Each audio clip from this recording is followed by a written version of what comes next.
গালি দিবে আমির মুয়াবিয়া রাদিয়াল্লাহু আনহুকে, আজকে গালি দিবে আমির মুয়াবিয়াকে যে আমির মুয়াবিয়া খারাপ, আর 2 দিন পর এই তুই বলবি যে আমির মুয়াবিয়া যেহেতু ওহী লিখেছে সুতরাং ওহীও খারাপ। আমাদের ভাই মাহমুদ গনবী আপনাদের ময়মনসিংহে এসেও তো আমার মনে পড়ে এই বয়ান করে গিয়েছিল যে আজকে শিখাবে বাল্য বিবাহ মানেই খারাপ, সেটা যেই করুক না কেন। এখন যেমন বাংলাদেশে যেটা নিয়ে আলোচনা হচ্ছে, আমরা তো এখানে বসেছি আজমতে সাহাবা নিয়ে, অথচ শানের রিসালাত আজমতের রিসালাতের উপরই এই বাল্য বিবাহের ইস্যু দিয়ে বড় বড় ব্যক্তি পর্যন্ত বেয়াদবির হিম্মত দেখিয়ে দিচ্ছে। তো যে প্রসঙ্গে বলছিলাম, তিনি আলোচনা করেছিলেন যে আপনি আজকে বেয়াদবি করছেন বা দেখাচ্ছেন যে বাল্যবিবাহ খারাপ অথবা জিহাদ মানেই খারাপ ইত্যাদি ইত্যাদি।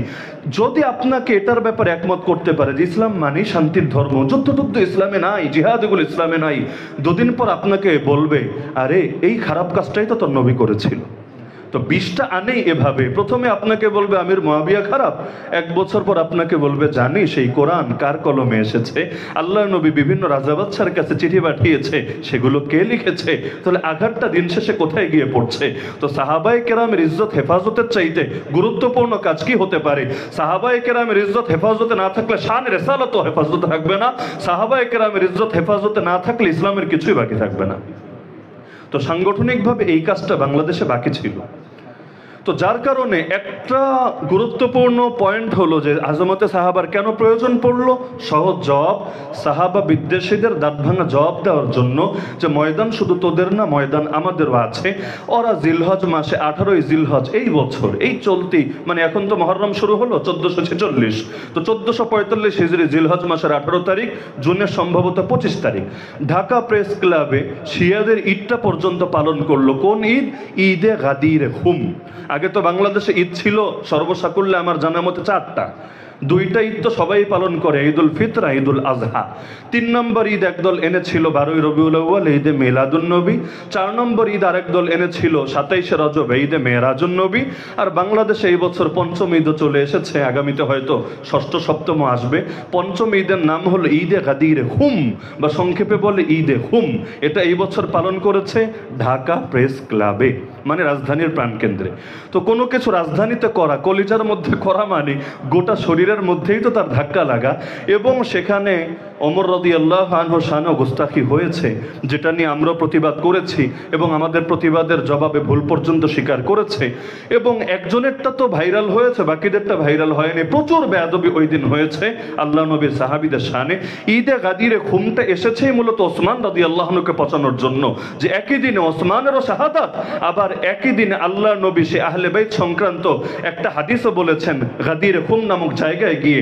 তো একটা হাদিসকে হাইলাইট করে একটাকে ব্যানার বানিয়ে মৌলিকভাবে ওমর বলেন, ওসমান বলেন, আবু বকর বলেন রাদিয়াল্লাহু আনহুম আজমাইনকে আঘাত দেওয়ার জন্য। অনেক সময় ব্যানার লাগে কাজ করতে।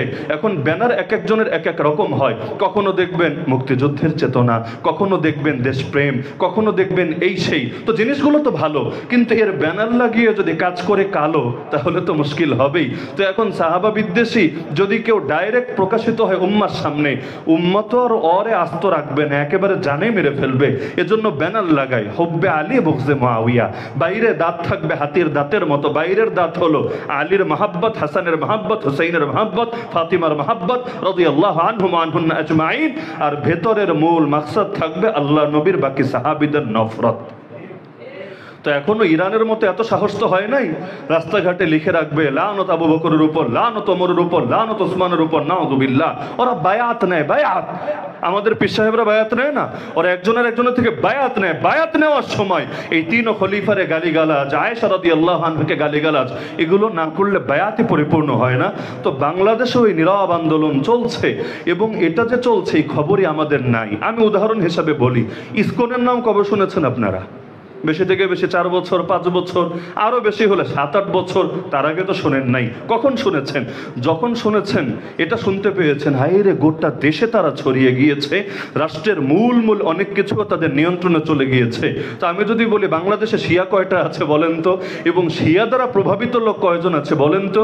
বলতে পারবেন না। বলবেন হুজুর ডজন খানেক, 100 খানেক, 1000 খানেক। এমন একদিন টনক নড়বে যেদিন হয়তো করার কিছুই থাকবে না। এজন্য ফিতনা অঙ্কুরে থাকতেই সেটাকে বিনাশ করা সহজ।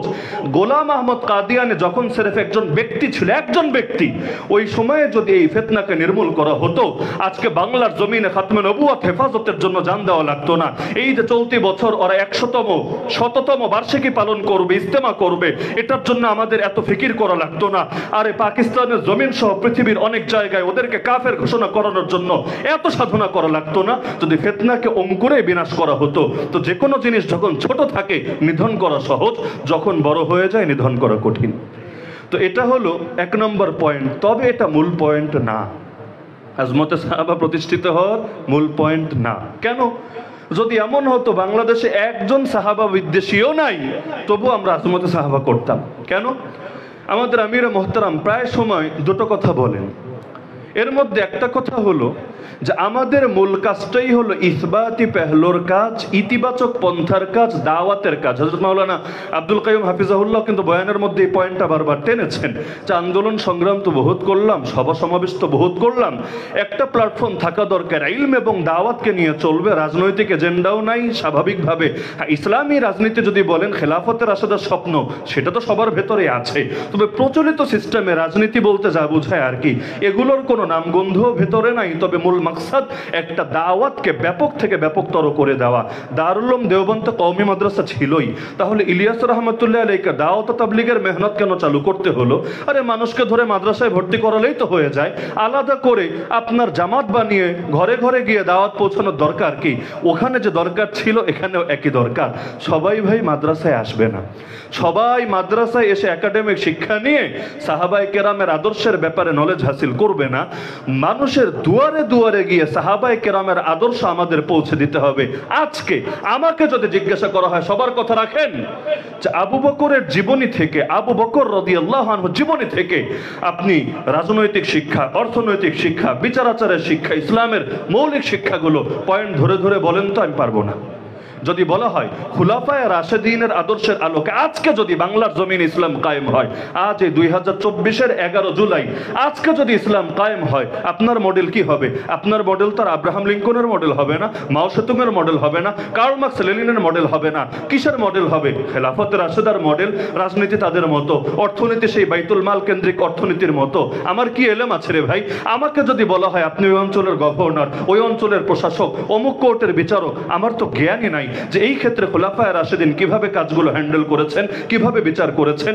তো আমরা যারা নিজেদেরকে জ্ঞানী বলি বা মনে করি, মানে নামের আগে মাওলানা লিখি, মাওলানা মানে আমাদের অভিভাবক, মানে নিজেদেরকে গোটা জাতির অভিভাবক বলে পরিচয় দেই, আমাদের যদি হালত এমন হয় যে আজকে ইসলাম কায়েম হলে কিতাব নিয়ে বসতে হবে, ভাই একটু সময় দেন, আমার 1 মাস টাইম দেন, একটু মুতালাহা করে নেই, দেখি কি কি আদর্শ আছে। আর আগ থেকে তো পড়ে আসি নাই, মুতালাহা করতে গেলে আবার জগা খিচুড়ি পাকিয়ে যাওয়ার একটা ভয় আছে।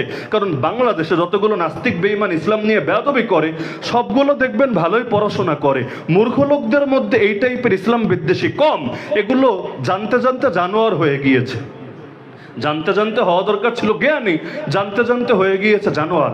আজকাল যখন বেশি পড়ার কথা বলে না, যে আসো সবাই পড়ালেখা করো, অনেক বড় জ্ঞানী হও, আমার ভয় লাগে, বাস্তবে ভয় লাগে। আমি হুজুরদের পরিবেশের কথা বলছি না।